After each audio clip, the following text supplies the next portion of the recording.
Itong taong gulang Cubs, babae, pero ano bang nakita sa kanyang analysis? Ito na lang dito yung mag-focus sa ihi niya. Although naran ko ang dugo din niya, Cubs, ito ha.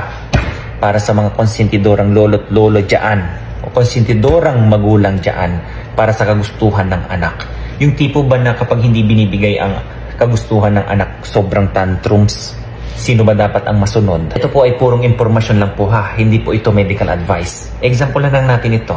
Tinanong ko yung tatay kasi tatay ang kasama, 7 years old.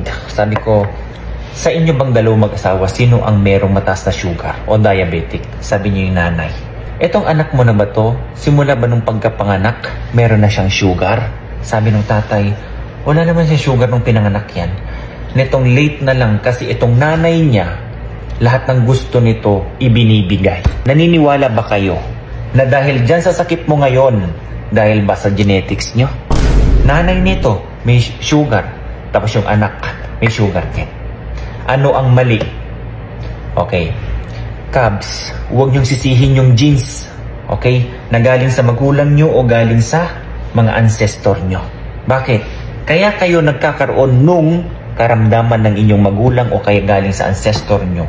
Dahil, kagaya nito, bata, iginagaya ng nanay kung ano ang lifestyle niya dito sa bata.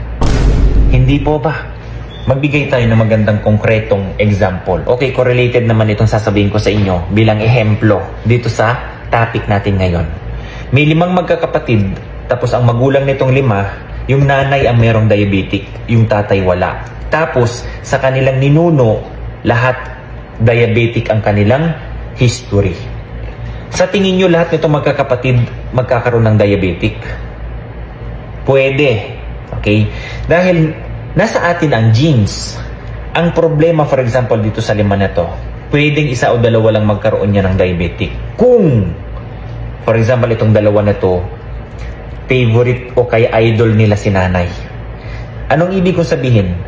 For example, si nanay, ang gusto niya lang, gustong mahiga. Gusto niya lang laging ganyan. Ayaw niyang magpapawis. Ayaw niyang mag-exercise. Ayaw niyang lahat ng mga, basta yung pagpapawisan ka. Kasi sabi niya, nakakabaho ng katawan niyan. Gusto lagi may matamis na inumin. Yung kumbaga, itong 2 na ito, ang favorite ni nanay, favorite din nila. Sila yung mga tao na hindi ayaw magpapawis. Ayaw mabahuan ng katawan. Ayaw gumalaw. Gusto lagi nakaupo. Asahan mo ito magiging healthy.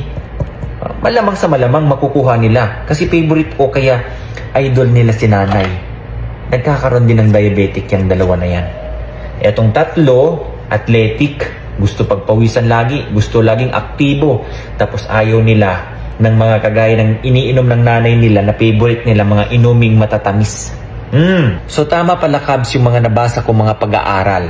Ano yun sir? Base po sa molecular and genetic research, marami mga scientists yan at mga doktor ang nagsasabi 90% or 90% that your lifestyle is a big contributor dyan sa sakit mo ngayon. And only 10% can genetics contributed.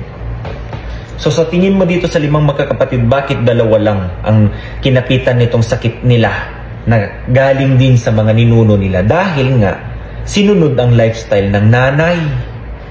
Hindi po ba? So Cubs, ang ano dito is kaya nyong iwasan yan kahit na nasa genes nyo yan. Basta importante lang, huwag nyong i-idolize yung mga lifestyle ng mga ninuno nyo. Hindi po ba? Kasi nasa genes na natin eh. Huwag nyong antayin yan o gagawin na matrigger yan dahil sa lifestyle nyo. Ano bang kinakain mo? Ano bang ginagawa mo? Sa lahat ng bagay, iniidolo mo. For example, nitong 5, iniidolo ang nanay. Ayaw gumalaw, gusto nakahiga, gusto nakaupo, ayaw pagpawisan, gusto ng mga desserts, gusto ng mga inuming matatamis. Anong asahan mo? Malamang sa malamang, matitrigger yung genes mo na kagaya ng nanay mo. Nagiging diabetic ka na rin. Same thing na nangyari dito sa bata ngayon.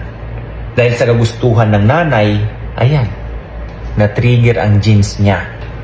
Tumaas ang kanyang glucose. Hindi po ba? Kaya kayo po dyan mga kabayan, mga nanay, tatay, lolo't lola, huwag tayong konsentidora sa mga kagustuhan ng ating mga apo or anak. Alam ko dyan lolo't lola, Malamang sa malamang. Yung sinasabihan ka pa ng, ng lolo't lola na niya na, ikaw ha, basta't gusto ko gawin sa apo ko at ibibigay sa apo ko, huwag mo akong kontrahin ha. Para mapamahal yung apo sa kanya. Lahat ng ibinibigay. Yung mga lolong ganyan. Okay? So, hindi ko naman po nilalahat ha. Pero may mga lolong stricto. Pag nakita ng ganyan yan, yung mga bawal na pagkain, lalo na sa panahon ngayon, hindi makakatikim ang bata niyan, which is maganda. Totoo naman habang bata pa yung mga anak natin o yung mga apo natin, Cubs, huwag natin patikimin yan ng mga matatamis dahil yan ay maiimprinta sa kanilang mga utak na yan ang lasa na masarap. Okay? So, awareness is the key po, Cubs. Pasensya na kayong medyo mahaba ito, ha? Kasi nagbigay tayo ng isang ehemplo, which totoong nangyayari po yan. So, alam mo na, huwag mong sisihin ang mga genes mo. Ang sisihin mo, lifestyle mo. Galaw-galaw din pag may time. At saka, disiplina sa mga kinakain po, ha? God bless everyone.